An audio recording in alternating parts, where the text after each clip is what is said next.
সরকার পরিবর্তন হলো 18 সালে। প্রথম ক্যাবিনেট যে সিদ্ধান্ত গৃহীত হলো আমাদের নির্বাচনী ভিশন ডকুমেন্টের প্রতিশ্রুতি অনুযায়ী আমাদের কৃষকদের কাছ থেকে বছরে 2 বার ধান ক্রয় আমরা করব, এবং আরেকটা সিদ্ধান্ত গৃহীত হয়েছিল এমবিবি এয়ারপোর্টকে বীর বিক্রমের নামে উৎসর্গ করার একটা সিদ্ধান্ত প্রথম ক্যাবিনেটে সেটা গৃহীত করা হয়েছিল বন্ধুরা। এবং তখন থেকে আজকে পর্যন্ত 15 বার, বছরে 2 বার 15 বার ধান ক্রয় আমরা করেছি কৃষকদের কাছ থেকে। আজকে 16তম ধান ক্রয় অনুষ্ঠান আজকে আমরা সবাই মিলিত হয়েছি মাননীয় মুখ্যমন্ত্রীর উপস্থিতিতে।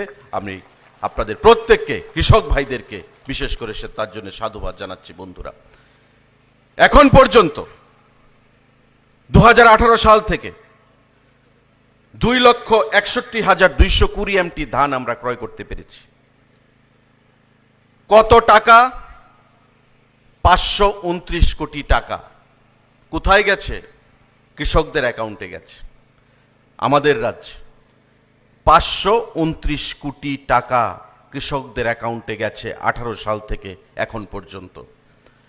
আর কত কৃষক তাতে উপকৃত হয়েছেন?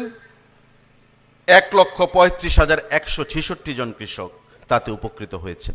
এই যে টাকা 1,35,166 জন কৃষকের অ্যাকাউন্টে সেই টাকা গেছে বন্ধুরা।